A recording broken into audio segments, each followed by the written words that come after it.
I'm Stephanie Zima, founder of Walk It Free, the community where we heal, connect, and level up. And today, I want to talk to you a little bit about life's challenges, right? We are bombarded with issues, whether or not it's health and wellness, or it's just life in transition, or it's our children, or, our jobs, finances. I mean, literally, you name it, some kind of raptor is coming at you. Something is happening in your life that you need a strategy to deal with. And that's exactly what my goal is here for you.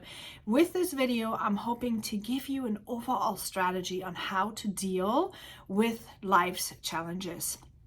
Okay, so first of all, you need to become self-aware. You need to figure out, what are you feeling? What are you believing? What are your values and what are your motivations in life in general, right? So yes, we have all these problems. Yes, we have all these things going on, but before we can tackle anything, we really need to be aware of who we are and what we are good at and what we are bad at and what we are believing and what we want to achieve in life. Those are thoughts that, unless you're being triggered somehow, most people are not thinking about. And it's really important to think about those things because they will help you align yourself to the ways you want to build your life, right? Too many of us are floating around. We are like aiming at something. We are throwing things at the wall and see what sticks. And it's just frustrating because more often than not, we have not primed the wall for anything to actually stick, which leaves us losing. And we don't want to lose in life, right? Okay, so self-awareness, what is your feelings? What are your beliefs? What are your values? What is your motivations? And then what's the feedback from other people? Like, what do they want? What are the people in your family want? When we fight in families and when things are not right, it's usually because the expectations are different. Maybe the wife wants to build a career and the husband wants a stay-at-home mom, right? Maybe we want to have this, so we want to have that. Well, we are like just not clear on what we want. And that's where things are out of whack, and that's where things could be problematic. So we have to be really understanding what everyone's position is in the family. Then the next step would be goal setting. We have to goal set, and we have to not just goal set and say, here's our dream, this is where we want to go. No, we have to actually set smart goals. That is, set a specific goal.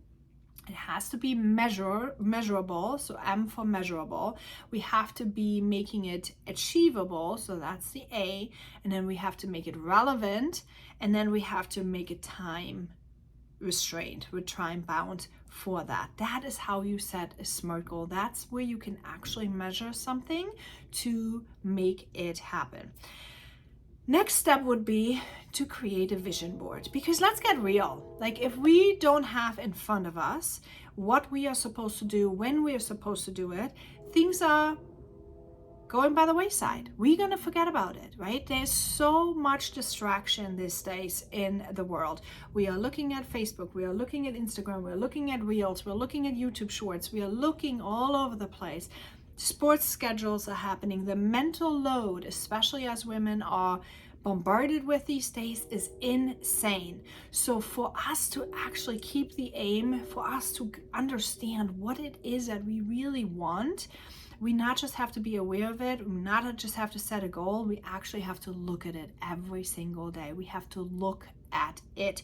And the way to look at it is create a vision board. Put it on your screensaver, put it on your mirror in the bathroom, put it on, whatever it is that you're looking at.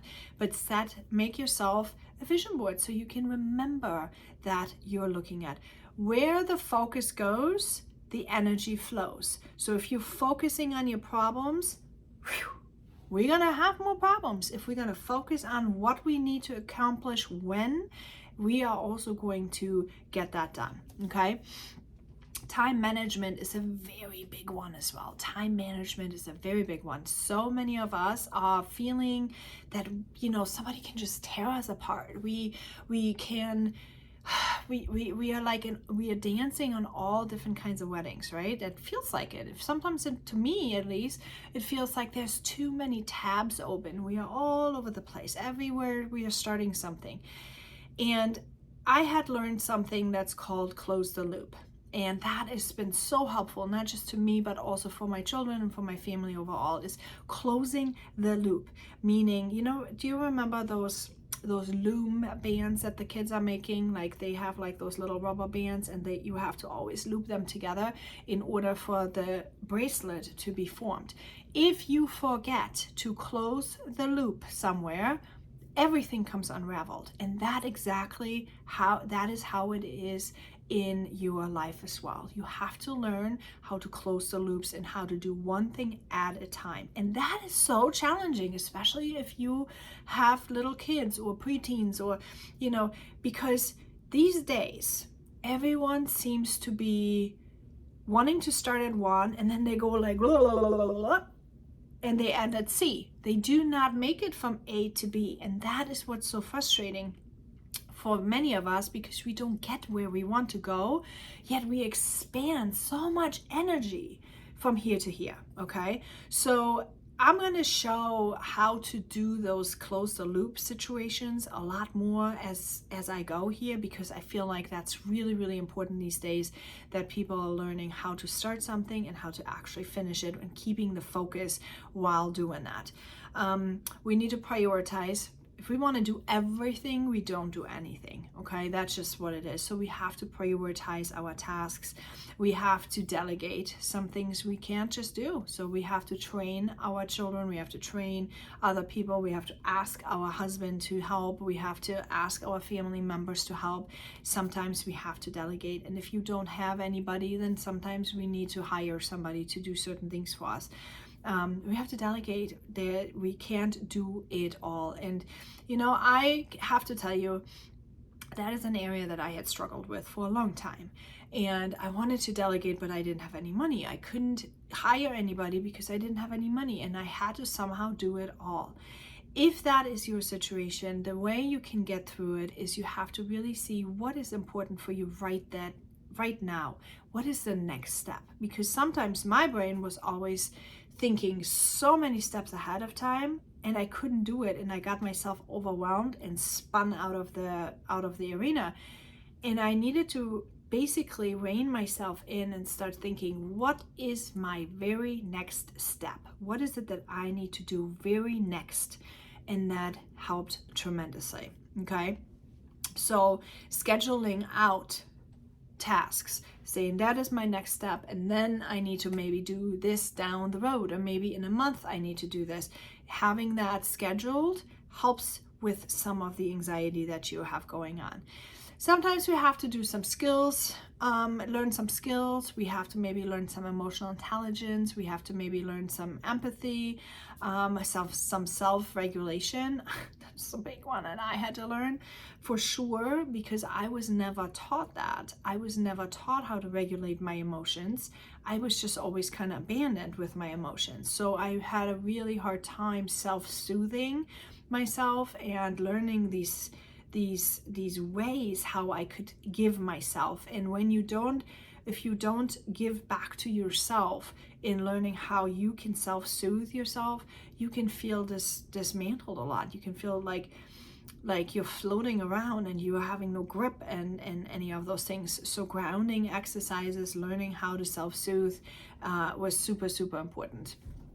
Obviously, adaptability is super important right now with these times, right? We are dealing with so many different situations that are all popping up, and we have to learn how to adapt, how to weed out the things that are not important for us right now, and how to really focus in and deal with the stress.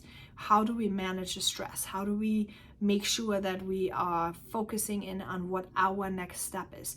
Because when we don't, life can spin out of control so super fast, okay? Especially when tragedy hits, especially when cancer hits, especially when hardships hit, especially when financial struggles hit.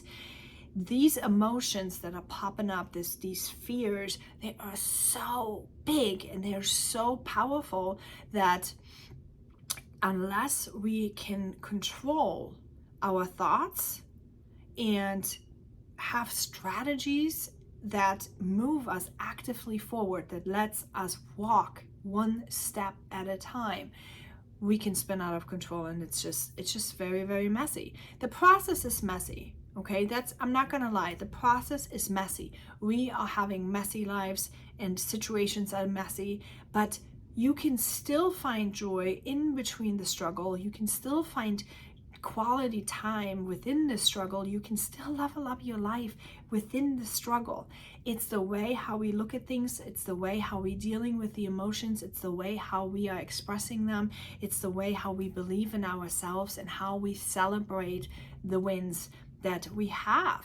Because maybe a win is that you just overcame that day. Maybe a win is that you recognize something about your life. Maybe a win is that you kept your children alive, right? It could be so many different things, but we have to start somewhere.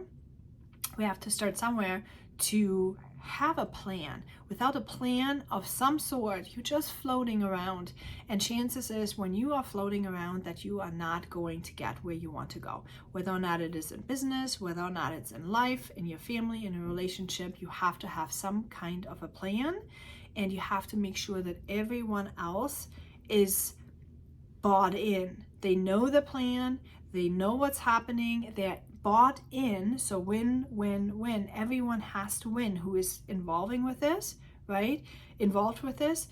And that's how you're moving productively forward in your life. I hope this was helpful. I would love to know some comments below. I would love to know what your thoughts are on this. And if you have any questions, if there's any topics you would like me to talk about, please make sure to let me know. I would love to help you walk it free as well. And if you have not yet, check out the Walking Free challenges that I am hosting. They are benefiting people with cancer. Cancer is everywhere these days. Make sure you hop on in there and walk for your own health, for your own mental being, mental freedom, and might as well do something good for somebody who's struggling with cancer. Over and out. We'll see you later.